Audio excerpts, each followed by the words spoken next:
Saya Tifal Solesa masih bersama Anda di Kompas Petang, Saudara. Ketua Komisi Pemberantasan Korupsi Firly Bahuri tidak hadir dalam panggilan pemeriksaan di Mapolda Metro Jaya terkait kasus dugaan pemerasan pimpinan KPK kepada Syahrul Yassin Limpo. Firly seharusnya hadir sebagai saksi kasus dugaan pemerasan pimpinan KPK kepada mantan Menteri Pertanian Syahrul Yassin Limpo. Namun Firly tidak bisa hadir dalam pemeriksaan kali ini karena ada kegiatan lain. Firly juga meminta waktu untuk mempelajari surat panggilannya karena surat baru ia terima pada 19 Oktober 2023.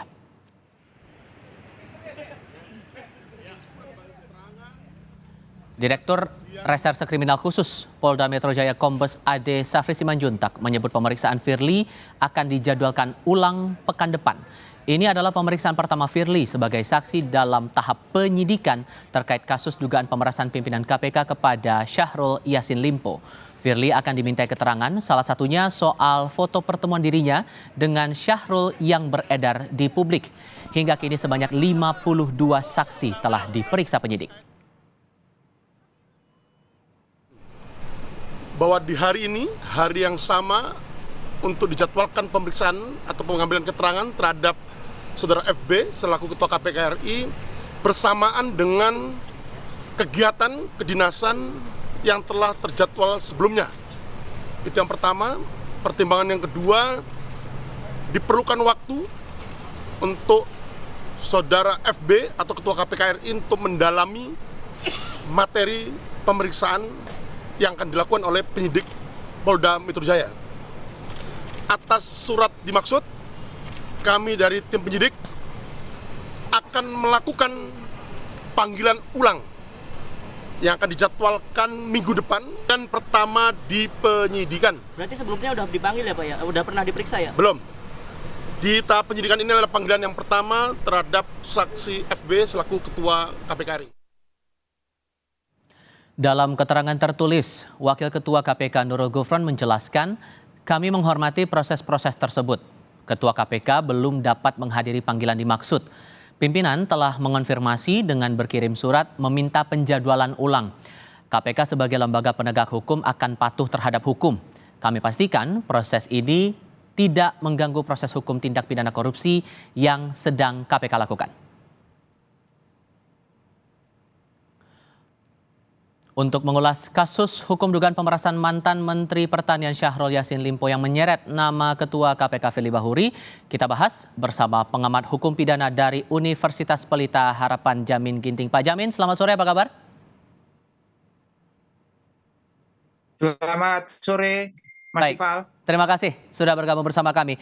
Selain karena alasan ada kegiatan lain, alasan kemudian disampaikan oleh Firly ini tidak bisa hadir karena harus mempelajari kasusnya dulu. Menurut Anda alasan itu cukup kuat atau Anda melihat ini ada upaya Firly menghindar dari panggilan pertama polisi? Ya, kalau kita lihat konteks panggilan itu yang diatur dalam pasal 112, penyidik berhak untuk memanggil satu kali, ya, panggilan pertama dalam proses penyidikan.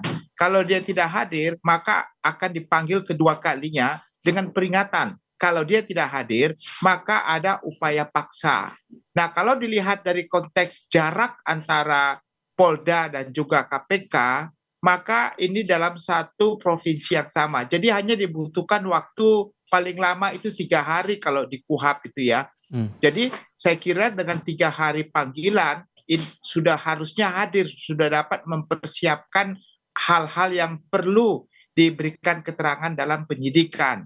Nah, kalau dia tidak hadir, memang mempunyai kesempatan kedua kalinya untuk boleh hadir. Tapi kalau kedua kali tidak hadir, maka Polda ini punya hak untuk menjemput paksa begitu. Nah, alasan yang dipakai sebenarnya sudah cukup menjadi dasar kalau dia sudah pernah diberikan keterangan pada saat penyelidikan. Jadi sebenarnya itu pertanyaannya nggak jauh beda, Mas Trifit. Jadi kalau pertanyaannya itu, Mas Tifal, itu sama saja, cuma ada penambahan-penambahan. Hal yang perlu kita perhatikan di sini, yaitu adanya tadi penyebutan inisial. Kalau saya mengindikasikan, kalau inisial itu hanya untuk tersangka, ya, atau kemungkinan akan jadi tersangka begitu. Jadi kalau saksi nggak perlu disebutkan sebagai inisial. Oke. Jadi saya agak aneh juga tadi kenapa disebutkan saksi FB gitu. Sebenarnya kalau saksi sebut aja namanya. Nah ini ada indikasi ke arah sana kelihatannya ini. Oke. Dengan konstruksi kasus yang sedang didalami oleh pihak kepolisian sejauh ini, Anda menangkapnya apakah Firly ini memang terlibat dalam dugaan pemerasan ini, Pak? Kalau dalam konteks penyidikan itu artinya apa? Penyidikan itu artinya mengumpulkan bukti tersebut, dengan bukti itu maka ditemukanlah tersangkanya. Nah, ini kan proses yang mulai dari penyelidikan. Berarti sudah ada peristiwa pidananya. Tinggal mencari ada nggak dua alat bukti untuk menentukan sebenarnya pelakunya siapa.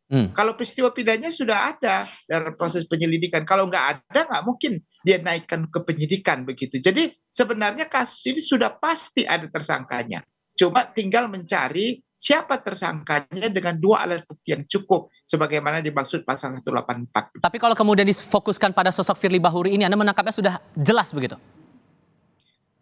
Saya tidak bisa karena saya bukan penyidik, tapi kalau tadi sekilas dia menyebutkan inisial, jarang sekali ya seorang saksi itu disebutkan inisial, kecuali mungkin dia terlapor. Makanya kalau kemungkinannya Pak FB ini sebagai terlapor karena inisial disebutkan. Kalau saksi nggak perlu disebutkan inisial, namanya aja langsung disebutkan begitu. Oke, ini kan polisi belum juga menentukan tersangka, padahal kita paham sekarang sudah status penyidikan, beberapa saksi sudah banyak diperiksa, termasuk ada 2 bekas pimpinan KPK yang juga ikut diperiksa di sini. Anda menangkap polisi ini terkesan terlalu hati-hati dalam kasus ini atau ada pandangan lain? Ya saya kira harus hati-hati, karena apa? Karena yang kemungkinannya terlibat itu kan termasuk juga Ketua KPK ya, Pak FB tadi disebutkan. Ini kan Ketua KPK sedang mendalami perkara orang-orang yang diduga, yang diperas kan begitu kan. Nah, yang diduga diperas sedang diperiksa di KPK. Makanya harus hati-hati dalam menangani ini. Apakah ini bagian dari serangan balik terhadap proses korupsi yang sedang berjalan atau bukan. Nah, jadi harus dihormati juga apakah alat bukti yang sudah cukup nggak untuk menyatakan ini adalah tindak pidana pemerasan. Mas Firly, kalau kita lihat pasalnya sama persis. Pasal pertama tentang gratifikasi, kedua ya tentang pemerasan. Nah, itu jadi ini pasal yang sama juga diterapkan kepada orang yang diperas dalam penanganan yang sedang ditangani oleh KPK sekarang. Oke, sehingga Anda menangkap bahwa dengan 2 kasus ini yang berjalan begitu akan makin kuat konflik of interest-nya di balik ini semua? Nah, ini ada bedanya. Kalau di dalam konteks penyidikan di kepolisian, dia belum bisa dalam proses penyidikan menetapkan tersangka. Tapi kalau kita KPK sekarang sudah lebih progres ya, artinya dia lebih di depan ya, bahkan sudah melakukan penahanan begitu ya terhadap Pak Yassin Limpo sekarang begitu ya. Nah, jadi prosesnya ini kan berbeda. Jadi kemungkinan besarnya apa bukti yang lebih dahulu didahulukan, tetapi setiap lembaga punya kewenangan masing-masing. Jadi nggak bisa karena Pak Yassin Limpo sekarang sudah ditahan, lalu kasus ini dianggap oh ini nggak berjalan, nggak boleh. Tetap saja mengedepankan praduga tak bersalah. Ya, baik, sehingga kalau kemudian terlambat untuk menetapkan status tersangka dalam kasus dugaan pemerasan ini, Anda menangkap kesan apa yang bakal muncul di publik setelah itu? Ya artinya ada kesan bahwasannya kalau ini diperlama-lama kesannya ya ada karena dia ketua KPK jadi ada nggak equal gitu ya. Kalau hukum itu kan equality before the law ya. Artinya semua sama di hadapan hukum. Kebetulan aja sekarang sebagai ketua KPK ya begitu ya. Tapi kalau memang sudah punya alat bukti yang cukup untuk menjadikan tersangka, harusnya tidak ada keraguan-raguan lagi ya. Kalau memang sudah cukup alat bukti tadi sebagaimana yang diamanatkan dalam proses penyidikan begitu. Oke, Pak Jamin Ginting, terima kasih sudah berbagi perspektif bersama kami sore ini. Selamat sore, Pak. Terima kasih.